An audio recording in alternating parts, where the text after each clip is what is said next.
വേണം മൈസൂരിൽ നിന്നാണ് വിളിക്കുന്നത്. ശ്രീ ജോസഫ്, താങ്കൾക്ക് എന്ത് തോന്നുന്നു? ഇപ്പോൾ യഥാർത്ഥത്തിൽ ഒരു രാജ്യത്തിൻ്റെ ഭരണാധികാരിയുടെ ഈ എടുത്തുചാട്ടവും അദ്ദേഹത്തിൻ്റെ യുദ്ധക്കൊതിയും ഒക്കെ ലോകത്തിന് തന്നെ ഭീഷണിയായി മാറുകയാണോ? Good evening Kiran. Good evening. ഇത് എല്ലാവരും പറഞ്ഞു കഴിഞ്ഞു. എനിക്കും അതേ അഭിപ്രായം തന്നെയാണ്. ഈ ഇദ്ദേഹത്തിന്റെ മാനസികതല തെറ്റിയതുപോലെ ഉള്ള പ്രവർത്തനമാണ്. വെനിസ്വേലയിലെ ഓയിൽ മുഴുവൻ കണ്ടുകൊണ്ട് അവിടുത്തെ പ്രസിഡന്റിനെ പിടിച്ച് പൊക്കിയെടുത്തോണ്ട് പോകുന്നു. ഇപ്പൊ പറയുന്നു അതും അമേരിക്കയുടെ ഇരിക്കുന്നതോട് കൂടിയാല് റഷ്യയുടെയിലും മധ്യപ്രദേശുള്ള ഓയിലിനേക്കാട്ടിൽ കൂടുതൽ ഗ്യാസും ഓയിലും ഞങ്ങളുടെയിലുണ്ടെന്നും ഞങ്ങളിത് ലോകത്തിന് തരുമെന്നും അങ്ങനെ കുറെ പേര് ഇന്ന് അദ്ദേഹത്തിന്റെ പ്രസംഗത്തിലെ രാജ്യത്തോട് അഭിസംബോധന പറയുന്നതായിട്ട് കേട്ടു. പക്ഷെ എനിക്ക് പറയാനുള്ള മറ്റൊന്നാണ്, നമ്മൾ ഈ ലോക വൻശക്തിയായിട്ട് നമ്മൾ ഉയർന്നുകൊണ്ടിരിക്കുകയാണെന്ന് നമ്മൾ പറയുന്നുണ്ട് സാമ്പത്തികമായിട്ട്. അതോടൊപ്പം തന്നെ നമ്മുടെ മാനസികമായിട്ട് നമ്മുടെ കഴിവുകളെ നമ്മൾ കാണിക്കേണ്ടതല്ലേ? ഇത് തികച്ചും ഈ യുദ്ധത്തിന്റെ തുടക്കത്തിൽ തന്നെ നമ്മുടെ സർക്കാര് ഇതിന് ശക്തമായിട്ട് എതിർക്കേണ്ടിയിരുന്നു. എതിർത്തിരുന്നെങ്കിൽ നമ്മുടെ കൂടെ എതിർക്കാനായിട്ട് തന്നെ യൂറോപ്പിൽ ഫ്രാൻസ് ഇതിനെ അംഗീകരിക്കുന്നില്ല, ബ്രിട്ടൻ അംഗീകരിക്കുന്നില്ല, സ്പെയിൻ അംഗീകരിക്കുന്നില്ല, ഇറ്റലി അംഗീകരിക്കുന്നില്ല. അപ്പം നമ്മൾ ഈ ഏഷ്യ ഭാഗത്തു നിന്ന് നമ്മളൂടെ ഉയർന്നിരുന്നെങ്കിൽ ഒരു പക്ഷേങ്കിൽ ട്രംപ് ഇതിനു മുമ്പ് തന്നെ ഈ യുദ്ധത്തിൽ നിന്ന് പിന്മാറിയനെ. നമ്മളിപ്പോ അനുഭവിക്കാൻ പോകുന്ന ഇപ്പൊ തന്നെ പെട്രോളിന്റെയും ഡീസലിന്റെയും വില എല്ലാ രാജ്യങ്ങളും, ഓസ്ട്രേലിയ എന്റെ മോളവിടെ ഉണ്ട്, അവള് പറയുന്നു അവിടെ ഇരട്ടിയായിരുന്നു ഫ്യൂൽ പ്രൈസ്. ഇതും ഈ ഇലക്ഷൻ കഴിഞ്ഞു കഴിഞ്ഞാൽ നമ്മുടെ ഈ പെട്രോളിന്റെ വില ഒരു 125 130 രൂപയോ ആകുന്ന എന്ന് പറഞ്ഞു കഴിഞ്ഞാൽ യാതൊരു അതിശോക്തി എനിക്ക് തോന്നുന്നില്ല. അതുപോലെ ഗ്യാസിന്റെ ഒക്കെ വില കൂടും. അപ്പം ഇതൊരു ഭരണാധികാരികള് ചെയ്യേണ്ടത് അത് അവിടുത്തെ ജനങ്ങളെ പറ്റി നോക്കേണ്ടത്. അല്ലാതെ ഞാനൊരു ഭരണാധികാരി എന്നുള്ള എനിക്ക് ട്രംപിന് ഫ്രണ്ടാണ് എന്ന് ട്രംപ് പറയുന്നു, ഞാൻ മോഡി എന്റെ ഫ്രണ്ടാണ് എന്ന് പറയാൻ അവരുടെ പേഴ്സണൽ കാര്യങ്ങൾക്ക് വേണ്ടിയിട്ടല്ല രാജ്യത്തിന്റെ ശക്തി ഉപയോഗിക്കേണ്ടത്. ഇത് തികച്ചും നേരത്തെ അവലംബിച്ചിരുന്നെങ്കിൽ യുദ്ധം ഈ ലെവലിലേക്ക് പോകുമായിരുന്നില്ല എന്നാണ് എന്റെ അഭിപ്രായം. ശരി, താങ്കളുടെ അഭിപ്രായം വളരെ വ്യക്തമാണ്. Shri Joseph. Shri K G കുമാറാണ്, കൊട്ടാരക്കരയിൽ നിന്നാണ്. ശ്രീ കെ ജി കുമാർ, താങ്കൾക്ക് എന്ത് തോന്നുന്നു? ഈ ട്രംപിന്റെ നടപടികൾ ഈ ലോകത്തെ തന്നെ വല്ലാതെ ആശങ്കപ്പെടുത്തേണ്ട, ട്രംപിനെ നിയന്ത്രിക്കേണ്ട ഘട്ടം എന്നോ കഴിഞ്ഞുപോയി എന്ന് തോന്നുന്നുണ്ടോ? ട്രംപിന് പ്രാന്താണോ എന്നാ ഇപ്പൊ സംശയം വന്നിരിക്കുന്നു.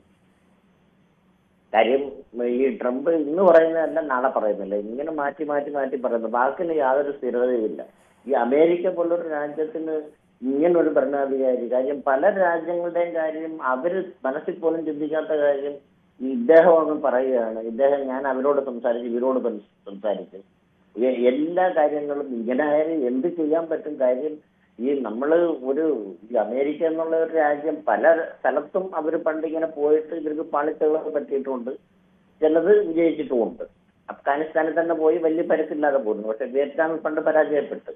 അത് അമേരിക്കയ്ക്ക് മുൻകാലങ്ങളിലൊക്കെ അമേരിക്കയ്ക്ക് പറ്റിയിട്ടുള്ളതാണ്. പക്ഷെ ഈ ഒരു വിഷയത്തില് എന്താണ് ഇവര് ചെയ്യുന്നത്, ഇനി എന്ത് ആയി മാറും എന്നുള്ളത് പ്രവചിക്കാൻ പറ്റാത്ത ഒരു അവസ്ഥയിലോട്ടാണ് പോകുന്നത്. കാര്യം എന്ന് പറഞ്ഞാൽ ഇത് സത്യം പറഞ്ഞു കഴിഞ്ഞാൽ ഈ നേരത്തെ ആദ്യത്തെ സമയത്ത് ഒന്നാം തവണ ട്രംപ് ഇത്തരം പ്രശ്നമില്ലായിരുന്നു. ഈ രണ്ടാം തവണ വന്നതിന് ശേഷമാണ് ഇയാളുടെ മാനസിക നിലയ്ക്ക് എന്തെങ്കിലും പ്രശ്നമുണ്ടോ എന്നുള്ള ഒരു ഇതാണ്. അല്ലാതെ എന്ത് പറയാനാണ്? കാര്യം എന്ന് പറഞ്ഞു കഴിഞ്ഞാൽ ഈ ലോകത്തുള്ള എല്ലാ രാജ്യങ്ങളെയും ബാധിക്കുന്ന ഒരു പ്രശ്നമാണ്. പക്ഷെ അത് ഒരു പരിധി കുറെയൊക്കെ ഇറാന് എതിരെ ഉള്ള കാര്യത്തിലായാലും കുറെയൊക്കെ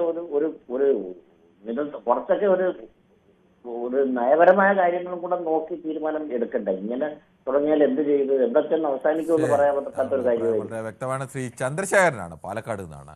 ശ്രീ ചന്ദ്രശേഖരൻ, താങ്കൾക്ക് എന്ത് തോന്നുന്നു? ഈ ട്രംപിനെ നിയന്ത്രിക്കാൻ ലോകരാജ്യങ്ങളൊക്കെ തയ്യാറാവേണ്ടതല്ലേ? സാർ, ഹിരോഷിമ നാഗസാക്കി ബോംബിട്ടില്ലേ? അതെ, ഹിരോഷിമ നാഗസാക്കി. അതേപോലെ ഇവർക്ക് ട്രംപിന് വന്നിട്ട് എങ്ങനെ പറഞ്ഞ അഹംഭാവം ജാസ്തിയാണ്, ഞാൻ തന്നെ വലിയ ആള് എന്നുള്ള രീതിക്ക് അവർ ചെയ്യണം. അതുകൊണ്ട് എല്ലാ രാജ്യങ്ങളും അവരുടെ അടിമയിൽ ഇരിക്കണം. ആ അടിമത്തം നിർത്തലാക്കണം. നമ്മൾ ഈ മറ്റുള്ള രാജ്യങ്ങളെല്ലാം ചേർന്ന് അടിമത്തത്തെ നിർത്തലാക്കണം. അത് ചെയ്യുന്നില്ല. അതാണ് കാരണം. അത് ഇല്ലാതെ ട്രംപിനെ എതിർക്കാൻ ആരുമില്ല. എതിർക്കണം. എത്രയോ രാജ്യങ്ങൾ, എത്രയോ മക്കള് മരിച്ചു പോകണം, എത്രയോ മക്കൾ ഇതാവണം. ഇതിനൊക്കെ എന്താ വേണ്ടെന്ന് വെച്ചാൽ അതുപോലെ ചെയ്യേണ്ടതാണ്. ഇത് എല്ലാ രാജ്യങ്ങളും നോക്കുകുത്തി പോലെ നോക്കിക്കൊണ്ടിരിക്കുകയാണ്. എത്ര നഷ്ടങ്ങളാണ് ഉണ്ടായിരിക്കുന്നത്, എത്ര ഇതായിരിക്കുന്നത്. നമ്മൾ കൂടി നഷ്ടപ്പെട്ടിരിക്കുന്നു. നമുക്കും മൂലധനമില്ലാതെ പോകുന്നു. മൂലധനം എവിടെ നിന്ന് കിട്ടണ്ടേ? അതുമില്ല. ഈ ട്രംപ് ഈ മാതിരി ചെയ്തു കഴിഞ്ഞാൽ എല്ലാ രാജ്യങ്ങൾക്കും നഷ്ടങ്ങളാണ്. അതിനുവേണ്ടി ഇവരെ ഐക്യരാഷ്ട്രസഭയിലെ ഇവരെ ഒറ്റപ്പെടുത്തുക, അതാണ് ആവശ്യം. ശരി. കൂടുതൽ വാർത്തകൾക്ക് news 18 Keralam YouTube channel subscribe ചെയ്യുക.